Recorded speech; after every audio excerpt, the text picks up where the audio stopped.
Bismillahirrahmanirrahim. Assalamualaikum warahmatullahi wabarakatuh. Sahabat beriman yang dimuliakan Allah, Alhamdulillah kita bertemu lagi di channel ini. Sebelumnya aku doakan semoga sahabatku semua senantiasa berada di bawah perlindungan dari Allah Subhanahu wa Ta'ala. Amin ya Rabbal Alamin. Pada kesempatan yang berbahagia ini, mari sejenak kita luangkan waktu kita untuk sama-sama mendengarkan tausiah yang sangat luar biasa dari guru kita, almarhum Kiai Haji Zainuddin MZ. Seperti apa isi tausiah dari beliau? Mari kita sama-sama simak bersama.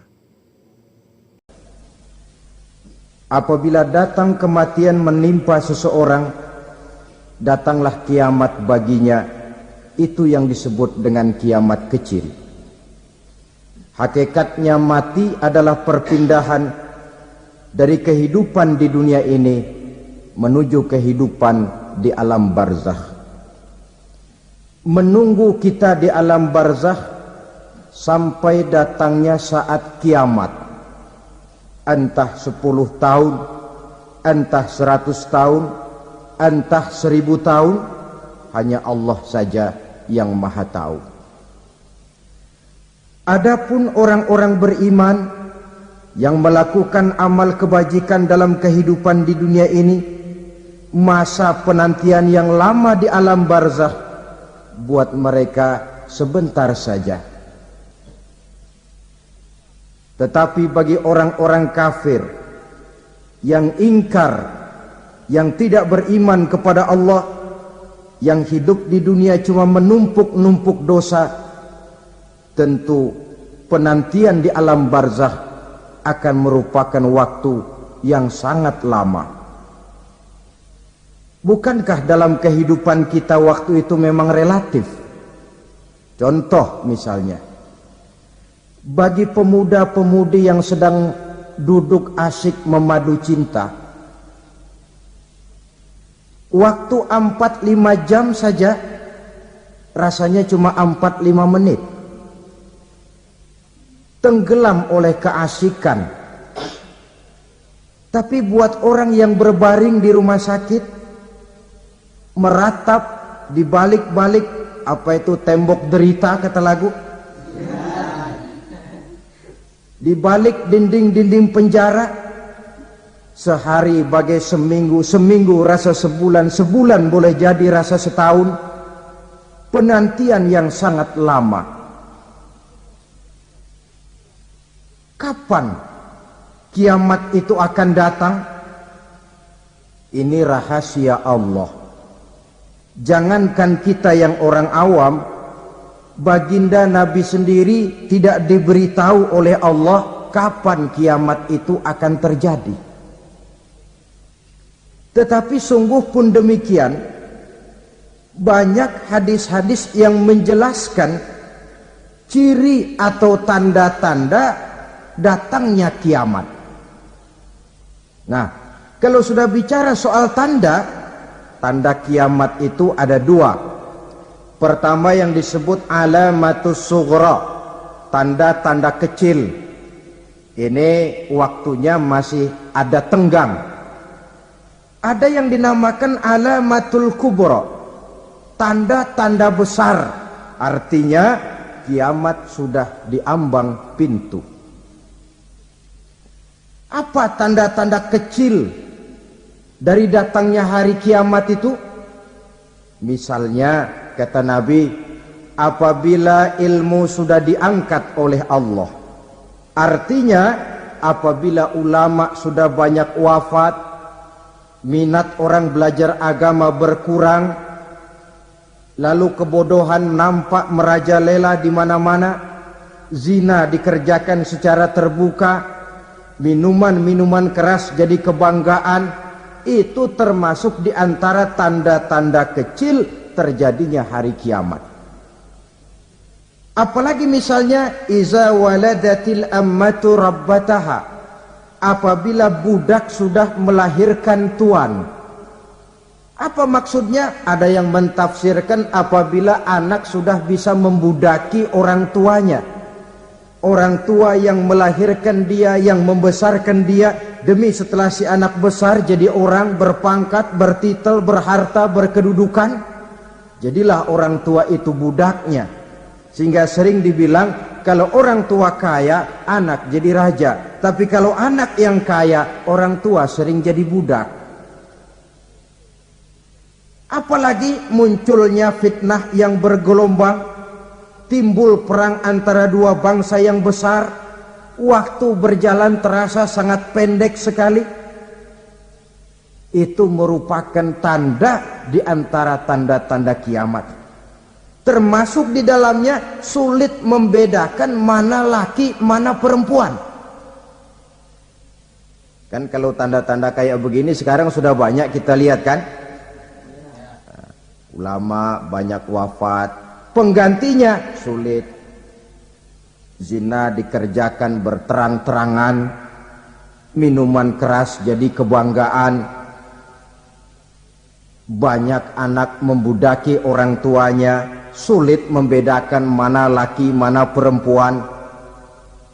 Kadang-kadang dari belakang kita lihat perempuan bener, begitu kita colek nengok jenggotan.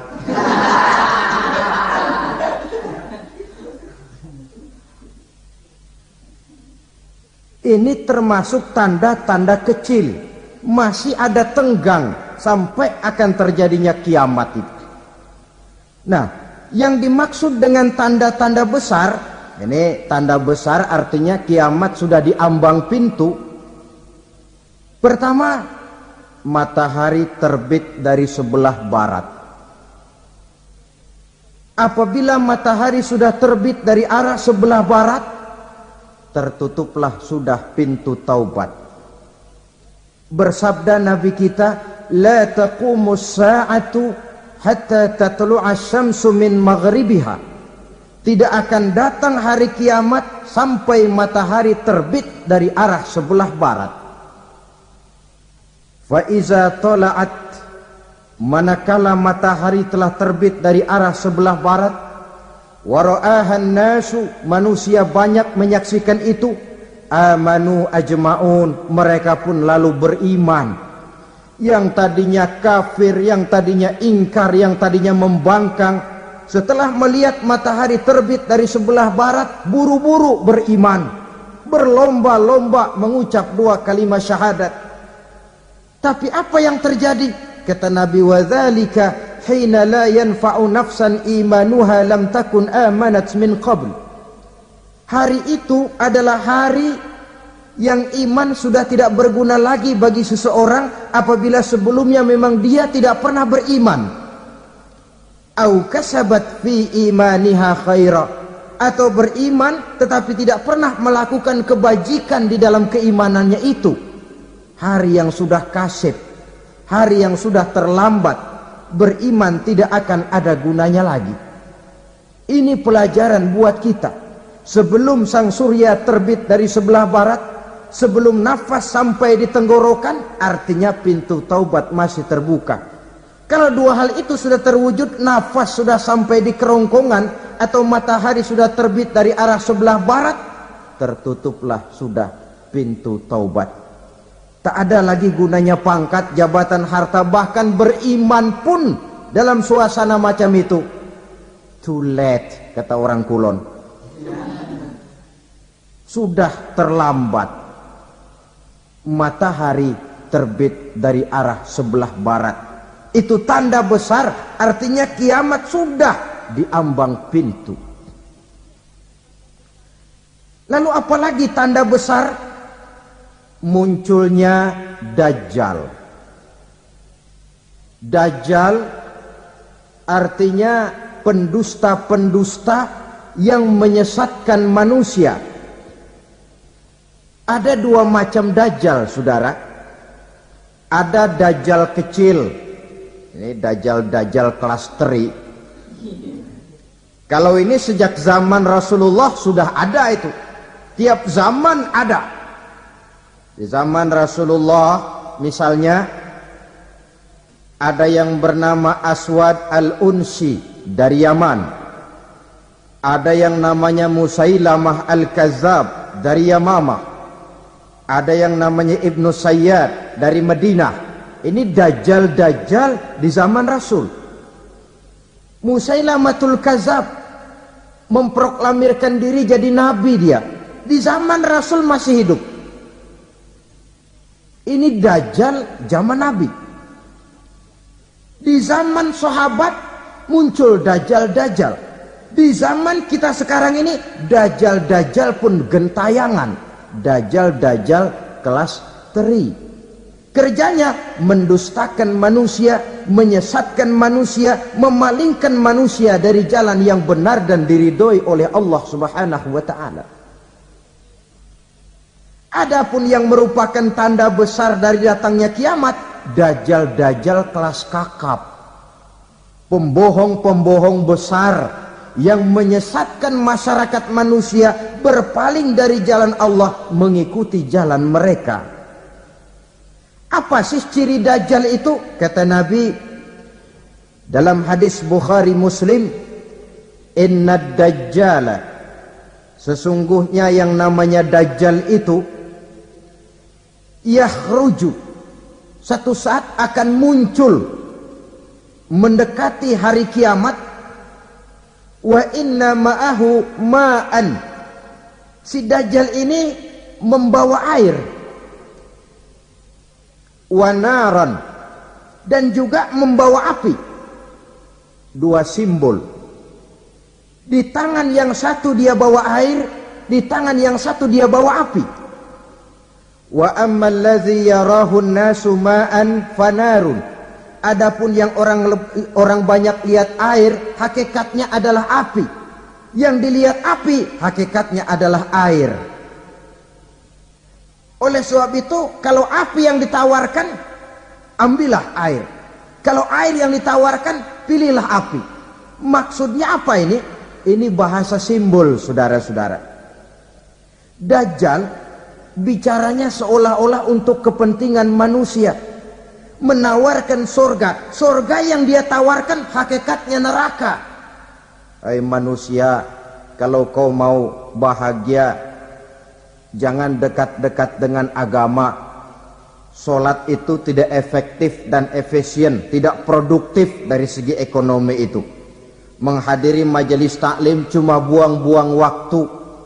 Tahajud, tasbih, tahlil, baca Quran, apa itu? Pekerjaan mubazir saja.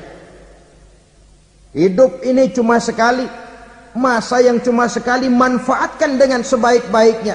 Mumpung, dibawanya sifat mumpung tetapi dalam pengertian yang sangat negatif. Bicaranya seolah-olah untuk kepentingan manusia, tetapi sebenarnya menjerumuskan manusia.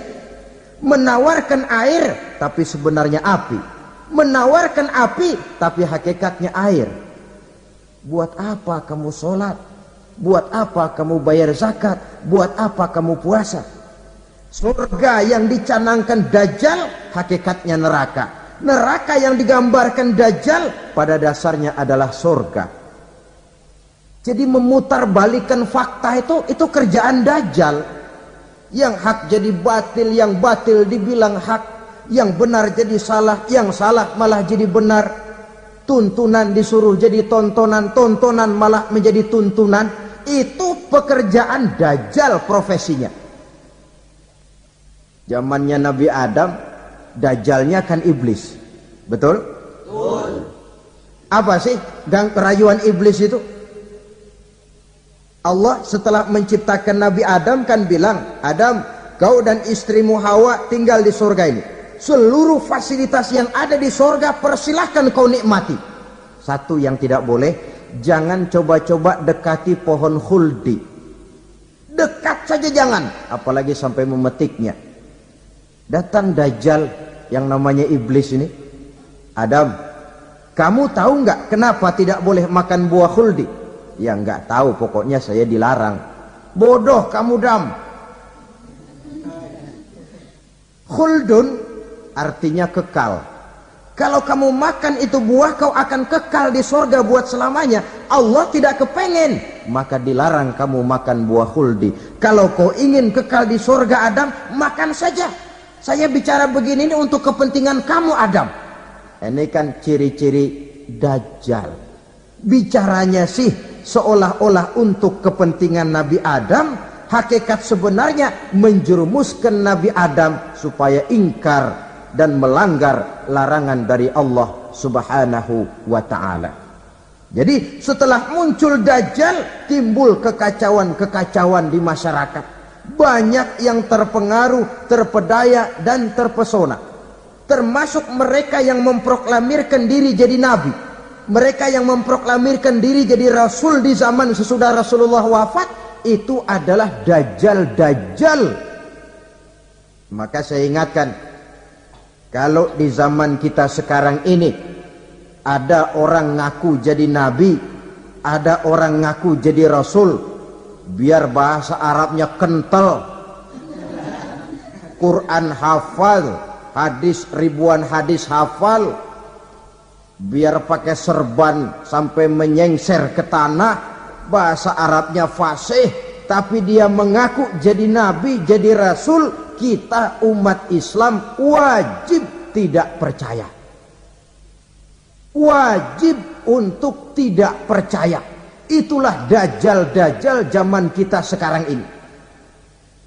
Tidak mustahil mereka datang mempengaruhi orang-orang awam supaya berpaling dari Rasulullah, mengikuti mereka. Nah, di akhir zaman nanti, mendekati hari kiamat, Dajjal ini muncul. Dajjal kelas kakap, menyesatkan masyarakat manusia untuk berpaling dari Islam, mengikuti seruan mereka. Apalagi di antara datangnya kiamat itu, tanda yang besar itu, turunnya Nabiullah Isa Al-Masih, putra Maryam. Menurut berbagai hadis yang sahih, Nabi Isa Al-Masih nanti akan turun lagi. Tidak membawa risalah yang baru, tapi meluruskan risalah Islam ini yang telah banyak ditinggalkan oleh masyarakat. Bahkan ada hadis menjelaskan beliau akan membunuh Nabi, mematahkan kayu-kayu salib, lalu melaksanakan haji dan umrah mengikuti syariat Nabi Muhammad, bukan membawa agama baru. Menjadi semacam mujaddid, reformer, menyelamatkan manusia dari bisikan Dajjal. Bahkan ada riwayat yang menjelaskan bahwa Nabi Isa berhasil mengalahkan Dajjal, mengembalikan masyarakat manusia kembali kepada ajaran Islam yang datang dari Allah, dibawa oleh Rasulullah sallallahu alaihi wasallam. Dengan kata lain, turunnya Nabi Isa bukan sebagai nabi dan rasul baru, tetapi mengikuti syariat Nabi kita Muhammad sallallahu alaihi wasallam. Saudara hadirin, ibu-ibu hadirat yang saya hormati, kemudian apalagi di antara tanda-tanda besar akan datangnya kiamat itu? Keluarnya asap atau awan. Kata Nabi, inna min asrati sa'ah dukhanan yamla'u ma bainal masyriqi wal maghrib. Di antara tanda-tanda kiamat, munculnya awan atau asap yang memenuhi antara langit dan bumi.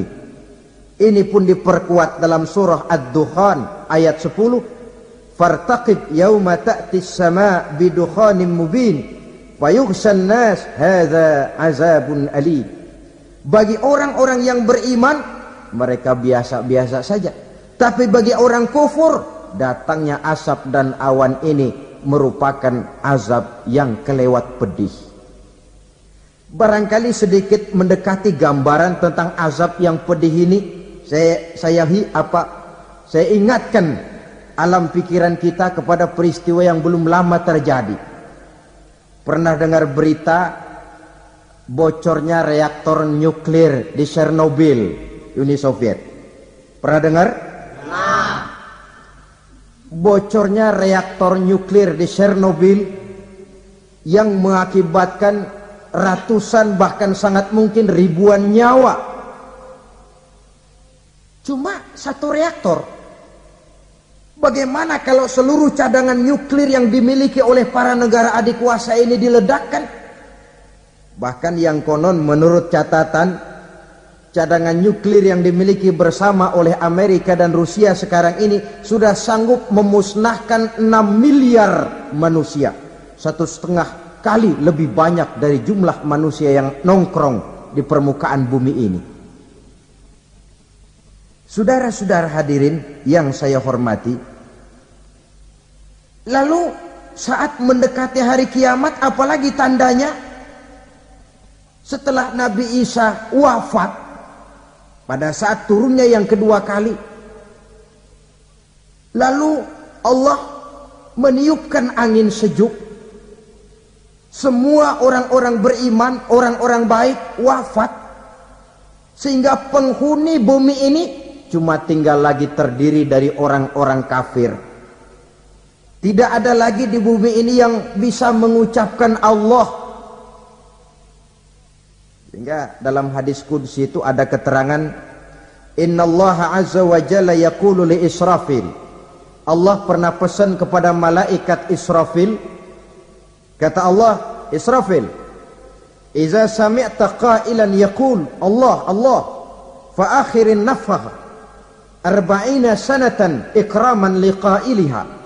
Hai Israfil, apabila kau dengar di permukaan bumi masih banyak orang yang mengucapkan Allah Allah, maka tunda sangkakala kiamat itu 40 tahun.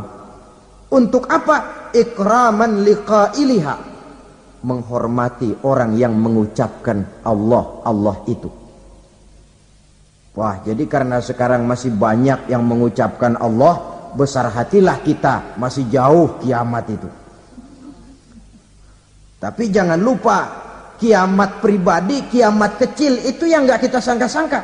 Ajal datang mencabut nyawa, itu kiamat pribadi, dan itu yang pasti kita hadapi, dan itu yang membuat kita tidak boleh bersikap main-main di dalam kehidupan sekarang ini. Saudara hadirin yang saya hormati, tidak ada lagi orang-orang muslim. Seluruh penduduk dunia ini kafir.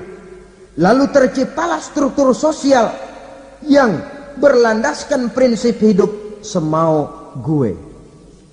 Bakal terjadilah prinsip di mana yang kaya menyantap yang miskin, yang kuat menindas yang lemah. Hidup sudah bagaikan di rimba belantara, berlaku hukum rimba, siapa yang kuat dia yang menang, siapa yang lemah menjadi mangsa.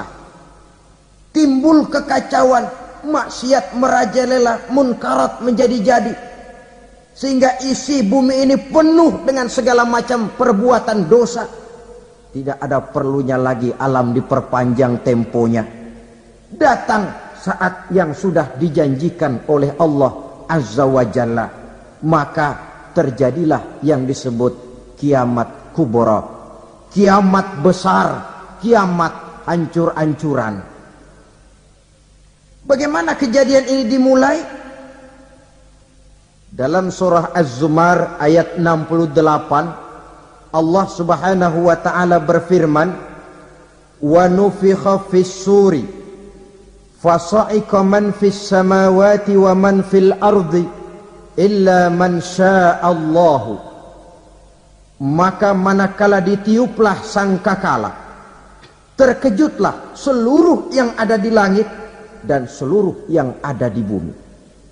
Bila saat kiamat datang, Allah perintah malaikat Israfil, Israfil, tiup sangkakalamu.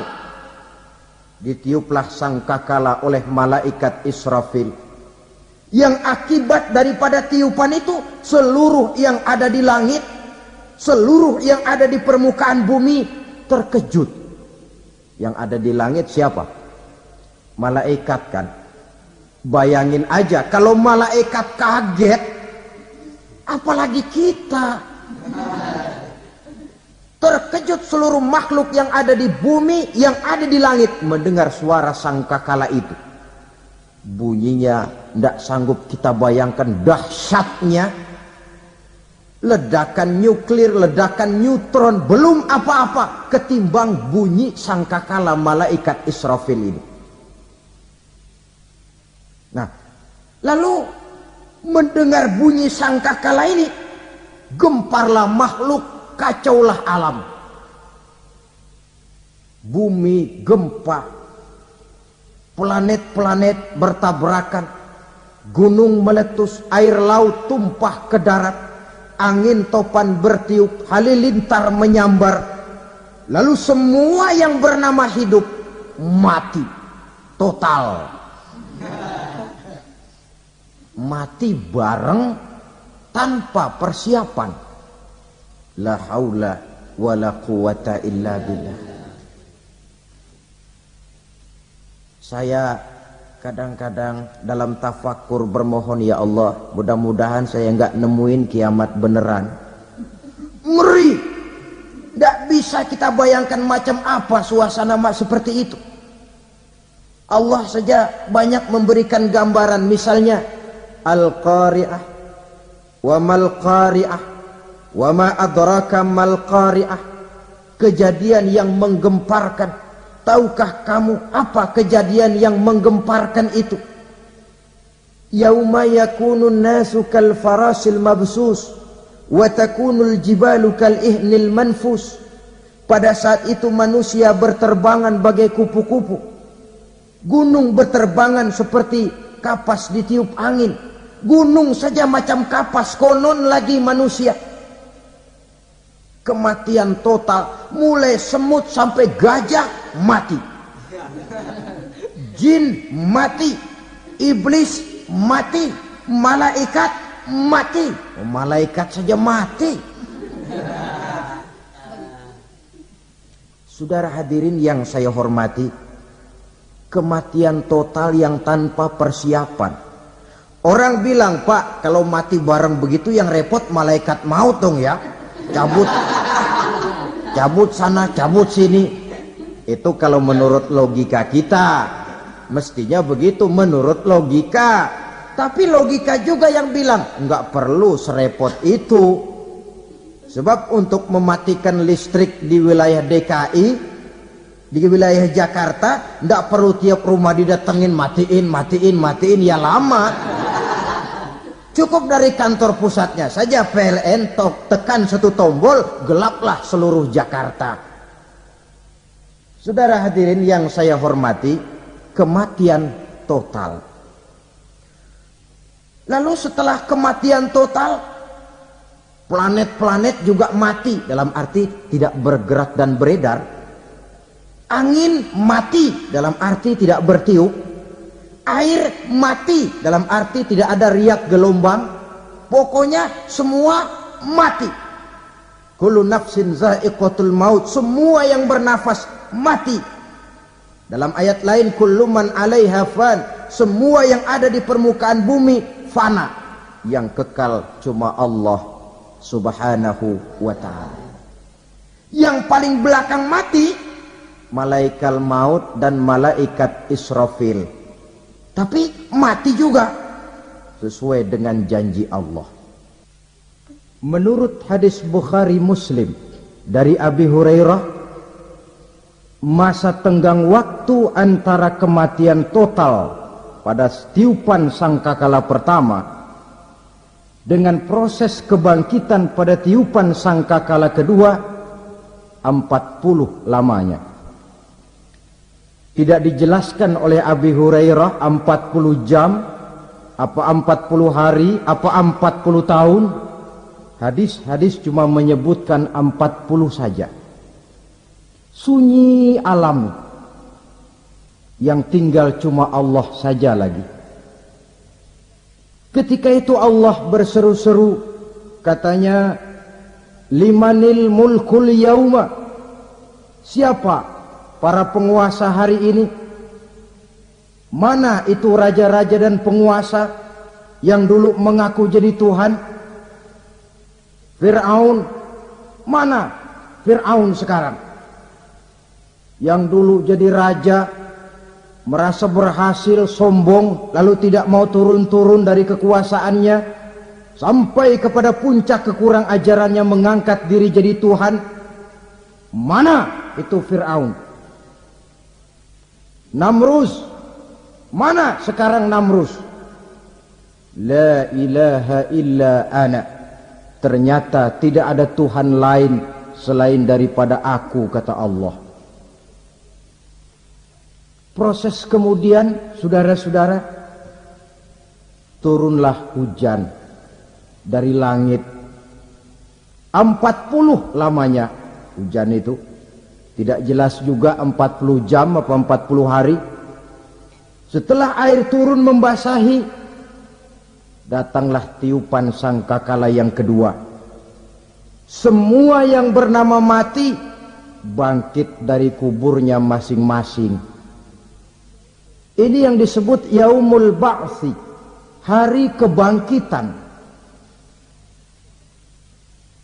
Allahu Akbar. Pada saat kita bangkit dari kubur kita masing-masing, kumpul di padang mahsyar namanya. Bayangin aja, saya sendiri nggak sanggup bayangin. Manusia sejak zaman Adam sampai zaman kiamat kumpul bareng di tempat sama. Berapa banyaknya itu?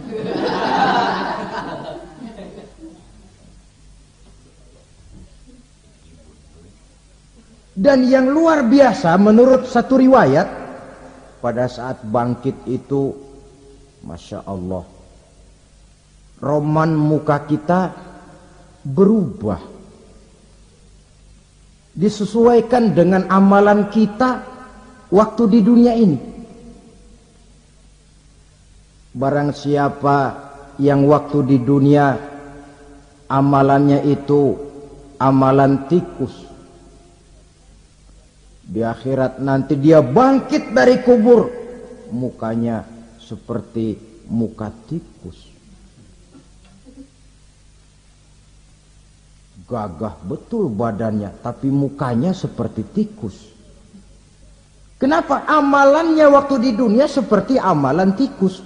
Apa amalan tikus itu? Suka ngegeragoti barang yang sudah disimpan rapi-rapi. Orang sudah simpan uang rapi-rapi, simpan perhiasan rapi-rapi, digeragoti oleh tikus. Maling-maling, pencoleng-pencoleng, koruptor-koruptor, itu nanti di akhirat nanti kita lihat mukanya seperti muka tikus. Oh, ini waktu di dunia suka nyolong, mukanya seperti muka tikus. Barang siapa yang waktu di dunia ini amalannya itu amalan macan, dia akan bangkit nanti mukanya seperti muka macan. Apa amalan macan? Macan itu amalannya menang-menangan. Orang yang mau menang saja nggak mau mengalah. Coba lihat di hutan. Kenal hutan nggak? Di hutan, raja hutan di mana-mana pasti macan. Betul kan? Betul. Padahal hutan belum pernah bikin pemilihan umum. Tapi macan tidak peduli ada pemilihan umum apa tidak, pokok saya raja. Sebab apa? Macan jadi raja itu bukan karena benar, tapi karena kuat jadi raja. Setelah dia jadi raja, rakyat hutan yang mesti dilindungi malah dimakan oleh raja macan. Kambing rakyat hutan dimakan oleh macan. Ayam rakyat hutan dimakan oleh macan. Itu nanti kita lihat di akhirat itu mukanya seperti muka macan, gagah betul. Lalu barang siapa yang di dunia ini amalannya itu seperti amalan anjing, nanti dia punya muka seperti muka anjing. Apa amalan anjing? Pertama, anjing itu kalau disuruh jaga rumah, dia tidak bisa membedakan mana maling, mana tamu. Biar yang datang maling, kalau bawa tulang, anjing kalem. Yang kedua, anjing itu akan setia kepada siapa saja yang memberinya roti. Siapa yang memberinya roti, itulah majikannya. Apa kata majikannya, pasti dia laksanakan. Soal benar atau salah, dia tidak peduli. Setelah anjing dapat roti, dia tidak punya pilihan lain kecuali bilang, abdi mah kumaha juragan wae ayeuna mah.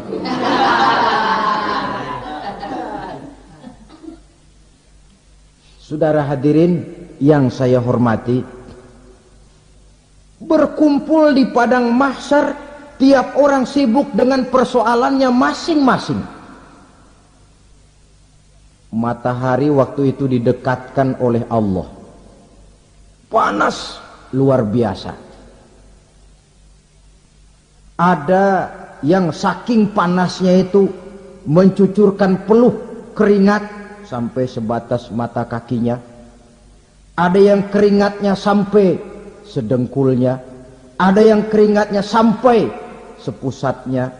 Ada yang keringatnya mengalir sampai sebahunya. Ada yang kelelap oleh keringatnya sendiri, sementara orang di sampingnya enggak apa-apa. Bergantung lagi amalan dia waktu di dunia ini. Saudara-saudara, sebagian orang dalam kepanikan padang mahsyar berombong-rombong datang mereka menghadap Nabi Adam.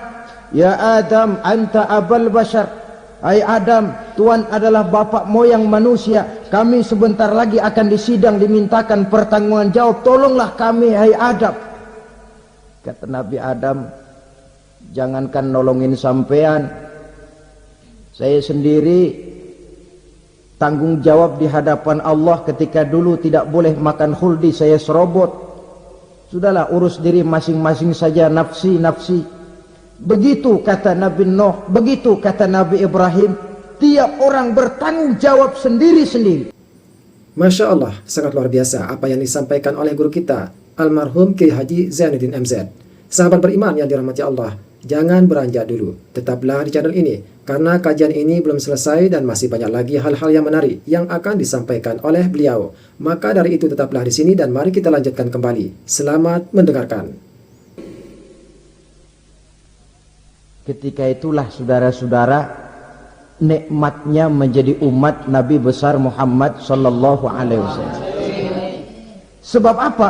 Walaupun menurut abjad kita ini umat paling belakang, kan paling belakang kita ini toh, karena Nabi Muhammad adalah nabi akhir, tapi akan dihisap lebih dulu, lewat di atas sirat lebih dulu, masuk surga lebih dahulu ketimbang umat-umat belakangan. Ketika Rasul mendekati ajal, beliau tanyakan itu kepada malaikat Jibril. Malaikat Jibril berkata, Muhammad, jangan khawatir, Allah sudah berjanji, inni haramtul jannata ala sairil anbiya hatta tadkhulaha anta, wa haramtuha ala sairil umami hatta tadkhulaha ummatuka. Surga aku haramkan buat seluruh nabi kecuali kalau engkau Muhammad sudah masuk ke dalamnya, dan surga aku haramkan buat seluruh umat kecuali kalau umatmu Muhammad sudah masuk ke dalamnya. Logikanya, walaupun menurut abjad kita umat paling belakang, bakal dihisap paling dulu, lewat di atas sirat paling dulu, masuk surga paling dulu, kalau mampir ke neraka juga paling dulu. Ya resiko. Jangan mau enaknya aja paling dulu. Saudara hadirin yang saya hormati, setelah masa kebangkitan itu jangan dikira begitu bangkit langsung diperiksa. Masih menunggu menanti ribuan tahun perhitungan padang mahsyar untuk sampai kepada proses yang disebut yaumul hisab, hari perhitungan. Seorang demi seorang bakal dipanggil. Bayangkan saja, kita se-RT saja di absen, kadang-kadang perlu waktu lama. Ini manusia sejak zaman Nabi Adam sampai datang hari kiamat, satu demi satu disidang di hadapan Qadhi Rabbul Jalil. Status sosial copot sudah waktu itu. Yang pernah jadi hartawan di situ tidak lagi kelihatan kehartawanannya. Yang pernah jadi jenderal tidak lagi dipanggil jenderalnya, yang ustadz tidak lagi dipanggil al-mukarramnya. Seluruh status sosial selesai. Dipanggillah kita seorang demi seorang menghadap Qadhi Rabbul Jalil. Bagaimana proses penghisaban itu? Pertama, proses tanya jawab. Di antaranya ada hadis menyatakan, lan tazula qadama 'abdin yaumal qiyamah hatta yus'ala an arba'i khisalin. Besok di hari kiamat tidak akan bergeser telapak kaki seorang hamba sampai dia ditanya lebih dulu tentang 4 persoalan. Tentang ilmunya. Kemana ilmu itu diamalkan? Tentang umurnya.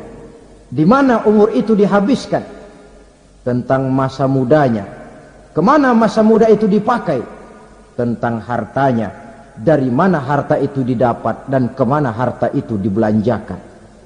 Ini termasuk proses tanya jawab. Jadi kalau istilah pengadilan dunia, nama Fulan bin Fulan.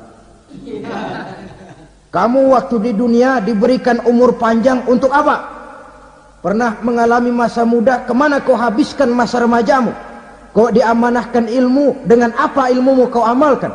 Kau diberikan harta, dari mana harta kau dapat, kemana kau belanjakan? Tak seorang pun yang bisa mungkir. Sebab apa? Dikala itu yang menjadi saksi bukan orang. Yang menjadi saksi adalah seluruh anggota badan kita. Tangan bicara, kaki jadi saksi terhadap seluruh amalan yang pernah kita kerjakan pada saat kehidupan di alam dunia ini. Selesai proses tanya jawab, lalu diperlihatkan buku catatan kita waktu hidup di dunia ini. Jangan lupa Allah itu menyiapkan 2 superkomputer kepada kita. Sebelah ditempelin sebelah kanan, yang sebelah tempelin di sebelah kiri. Komputer itu namanya Raqib dan Atid. 2 malaikat yang apabila baik kita lakukan, refleks saja akan menulis kebajikan kita. Jahat kita kerjakan, akan tertulis. Catatan itu nanti diperlihatkan kepada kita. Waduh, alangkah malunya pada saat diperlihatkan catatan kita, buku rapot kita merah melulu. Barangkali diperiksa sambil diomelin, brengsek lo. Buku merah melulu begini, bagaimana waktu hidup di dunia? Tidak cukup diperlihatkan buku catatan kehidupan, rekaman kehidupan. Rekaman kehidupan kita secara utuh sejak terlahir sampai ajal datang merenggut nyawa. Barangkali mirip dengan video sekarang ini, di mana terekam dengan baik seluruh kegiatan kita sejak yang sekecil-kecilnya sampai kepada yang sebesar-besarnya. Untuk kemudian kita pun menerima balasan. In khairan fa khairun wa in syarran fa syarrun. Kalau baik ya baik balasannya, kalau jahat ya jahat juga balasannya. Catatan-catatan kita diberikan. Kalau banyak kebajikannya diberikan di tangan kanan dengan cara yang halus. Kalau banyak kejahatannya diberikan dari sebelah kiri atau dilempar dari belakang. Itulah sebabnya sejak di dunia ini kita sudah mohon kepada Allah. Ketika berwudu membasuh tangan kanan, apa kita bilang? Allahumma a'tini kitabi biyamini wa hasibni hisaban yasira. Ya Allah, berikan saya kitab di tangan kanan, dan kalau saya memang perlu dihisap, hisaplah saya yang seringan-ringannya. Tangan kiri berlindung kita kepada Allah, jangan sampai diberikan kitab di tangan kiri atau dari arah sebelah belakang. Wa a'udzubika an tu'tiya kitabi bishimali aw min wara'i zuhri, dari arah sebelah belakang. Na'udzubillah min dzalik. Setelah selesai lewat proses penghisaban, lewat mizan, timbangan, maka yang sudah selesai dihisab itu bergeraklah menuju sirat, jembatan yang terbentang menuju surga melalui neraka. Saudara-saudara, panjangnya perjalanan sirat itu memakan waktu ratusan tahun. Tetapi orang yang lewat di atas sirat pun macam-macam bergantung amalannya ketika di dunia ini.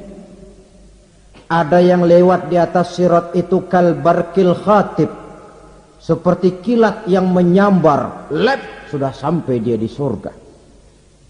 Cepat bukan main. Ada yang lewat di atas sirat itu seperti orang lari-lari. Ada yang lewat di atas sirat itu seperti orang jalan biasa. Ada yang sambil merangkak, ada yang sambil ngesor, ada yang sambil gelayutan, ada yang selamat sampai ke ujung ke surga, ada yang tergelincir jatuh masuk ke dalam neraka, bergantung amalannya dalam kehidupan di dunia sekarang ini. Tiap kita akan melewati yang namanya sirat ini. Saudara-saudara kaum muslimin yang saya hormati, dengan demikian mereka yang selamat melalui sirat sampai ke terminal akhir surga, mereka yang ketika dihisab ternyata banyak kejahatannya daripada kebaikannya, mereka singgah di dalam neraka.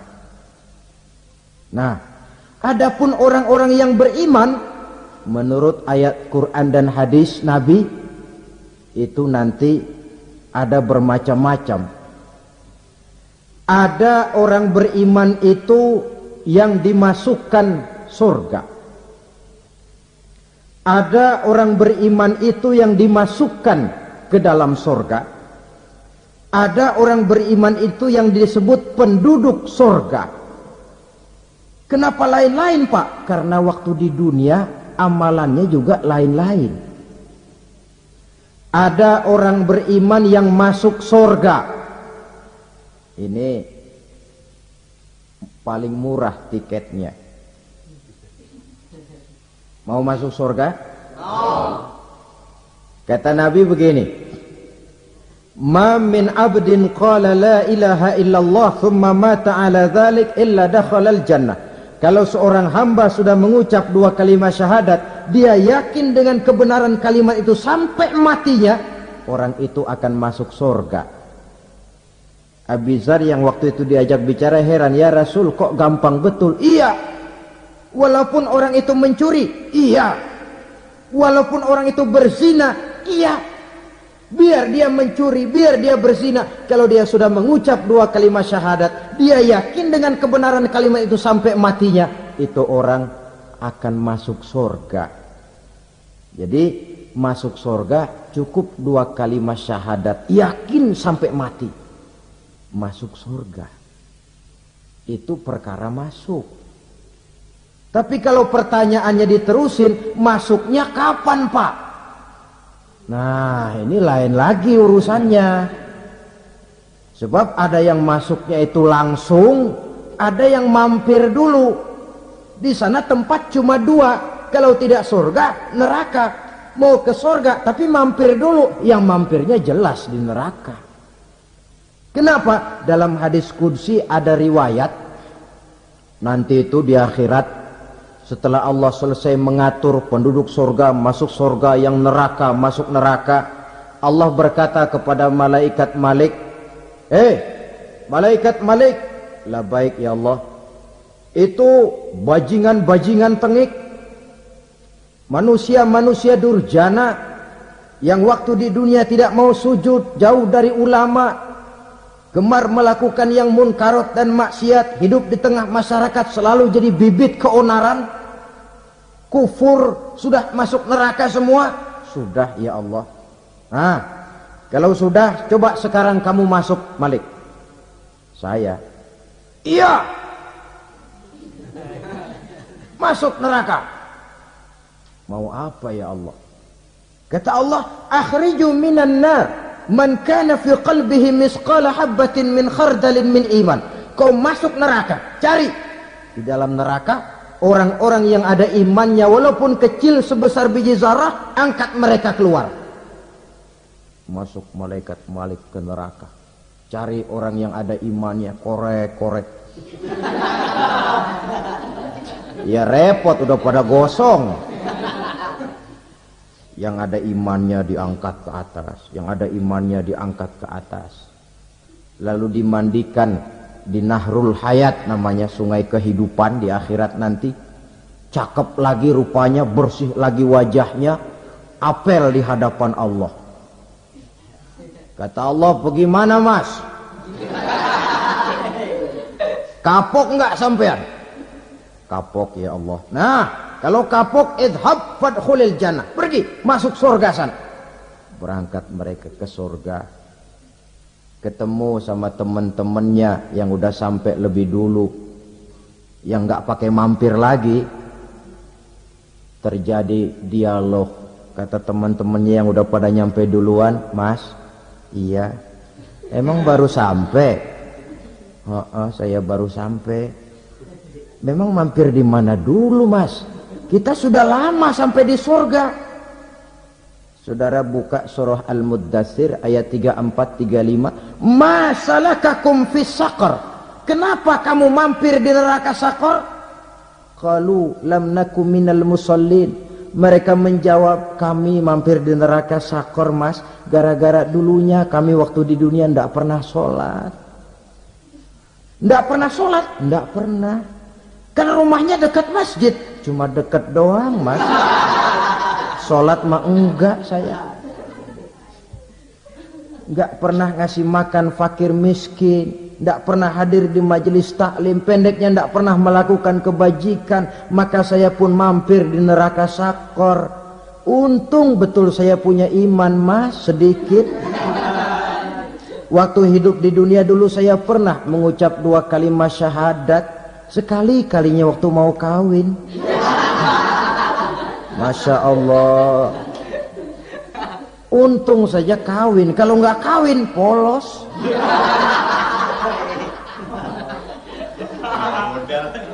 Itu juga pengulu sudah setengah mati ngajarin.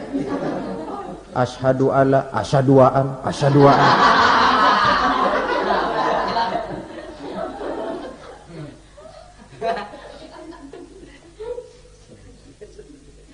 Ini namanya masuk surga, ada mampir dulu. Ada pula orang mukmin itu yang dimasukkan surga. Namanya dimasukkan kan terima beres. Saya masuk ke rumah, jalan sendiri, cari tempat sendiri. Saya dimasukkan ke dalam rumah, terima beres, pokok ada di dalam, itu dimasukkan namanya. Nggak pakai mampir. Tapi tentu tiketnya lebih mahal ketimbang yang pertama tadi. Apa kata Allah? Innal ladzina amanu wa amilus salihat la ukaffiranna anhum sayyi'atihim wa la udkhilannahum jannah. Sesungguhnya orang-orang yang beriman kemudian beramal soleh, kami hapuskan segala dosa dan kesalahannya, kami masukkan mereka ke dalam surga. Lihat ayatnya, Allah yang memasukkan, kita yang dimasukkan. Tidak pakai transit, tidak usah mampir. Cuma tidak cukup syahadat, tidak cukup amanu, tapi diiringi dengan wa'amilus salih. Iman, amal. Tidak cukup syahadat, lalu dibuktikan dia sholat, dia zakat, puasa, lalu dia melakukan berbagai macam kebajikan. Ini yang menyebabkan dia tidak pakai mampir di tempat yang bernama Saqar. Lalu ada pula orang mukmin itu yang disebut penduduk sorga. Wah, ini sudah VIP ini. Ashabul jannah, penduduk sorga. Siapa mereka? Kata Allah, innal ladzina amanu summa istaqamu fala khaufun alaihim wala hum yahzanun ulaika ashabul jannah hum fiha khalidun. Sesungguhnya orang-orang yang beriman lalu istiqamah, tetap dalam melaksanakan perintah Allah, tidak goyah, tidak labil tapi stabil, istiqamah, mereka tidak takut dan tidak bersedih hati. Merekalah penduduk surga. Iman, istiqamah. Tidak punya duit, sembahyang. Banyak duit, sembahyang. Miskin, sembahyang. Kaya, tetap sembahyang. Istiqamah. Kadang orang kalau susah rajin ke masjid, banyak duitnya ngelihat masjid melengos. Itu yang dibilang waktu miskin hamba Allah, setelah kaya jadi hamba harta. Bergeser, tidak ada nilai istiqomahnya. Saudara-saudara, dengan begitu penduduk neraka itu dua. Ada penduduk permanen, ada penduduk yang semi permanen. Yang semi permanen orang-orang beriman yang mempunyai dosa besar. Mereka masuk ke neraka untuk menerima azab sesuai dengan dosanya. Bila selesai masa azab itu, mereka akan diangkat untuk ditempatkan kembali ke dalam surganya Allah Subhanahu wa ta'ala. Nah, dikala itulah saudara-saudara, ada yang disebut syafaat dari Rasulullah sallallahu alaihi wasallam. Tapi tentu jangan lupa, syafaat ini ibarat kain menambal dia. Kita punya kain bolong-bolong sedikit, syafaat yang menambal. Salat kita ada kurang dikit, sedekah kita ada campur riak dikit, amalan kita ada tidak karena Allah dikit, kita berharap syafaat. Jadi biarlah kain masih bolong-bolong, yang penting punya kain. Tapi kalau kainnya tidak ada, yang ditambal apanya? Salat tidak, puasa tidak, zakat tidak, berharap syafaat saja. Ya, terlalu berlebihan itu.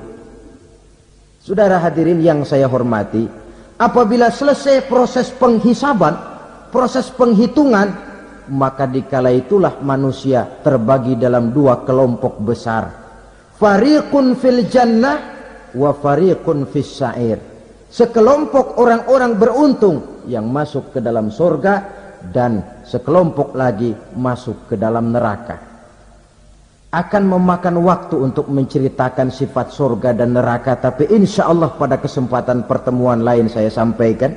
Namun sebagai gambaran umum cukuplah saya sampaikan sebuah hadis qudsi. Allah jelaskan, a'dadtu li'ibadiyas salihin ma la aynun ra'at wa la uzunun sami'at wa la khatara fi qalbil bashar. Aku sediakan buat hamba-hambaku yang soleh, yang tidak pernah terlihat oleh mata, tidak pernah terdengar oleh telinga, dan belum pernah terdetik dalam hati manusia. Jadi kenikmatan surga belum pernah dilihat mata, belum pernah didengar telinga, belum pernah terdetik dalam hati. Pedihnya azab neraka belum pernah terlihat mata, belum pernah terdengar telinga, belum pernah terdetik dalam hati.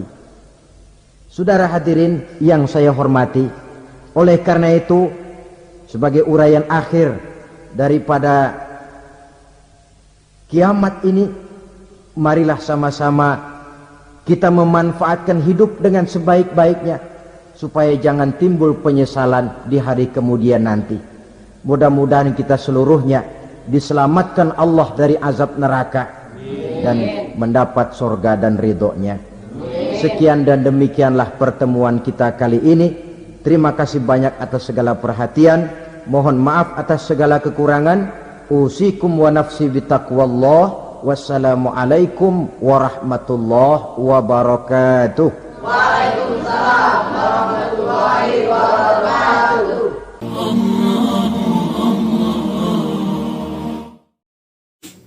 Alhamdulillahirrabbilalamin. Demikianlah tausiah yang sangat luar biasa yang sudah disampaikan oleh guru kita almarhum Kiai Haji Zainuddin MZ. Tentunya banyak sekali ilmu, hikmah, dan manfaat yang bisa kita jadikan pelajaran dalam kehidupan kita sehari-hari. Sahabat beriman yang dimuliakan Allah, mari kita doakan guru kita, semoga beliau selalu berada di dalam naungan perlindungan dari Allah Subhanahu wa ta'ala, diampuni segala dosanya. Amin ya rabbal alamin. Demikian, wassalamualaikum warahmatullahi wabarakatuh. Setelah kita mendengarkan bersama kajian penuh ilmu, penuh hikmah dan manfaat yang sudah disampaikan oleh guru kita, almarhum Kiai Haji Zainuddin MZ, sekarang mari kita lanjutkan aktivitas kita masing-masing. Kudoakan semoga sahabat-sahabatku semua selalu diberikan kesehatan, kelancaran, dan dimudahkan segala urusannya. Amin ya rabbal alamin. Sampai bertemu lagi di video ceramah selanjutnya. Wassalamualaikum warahmatullahi wabarakatuh.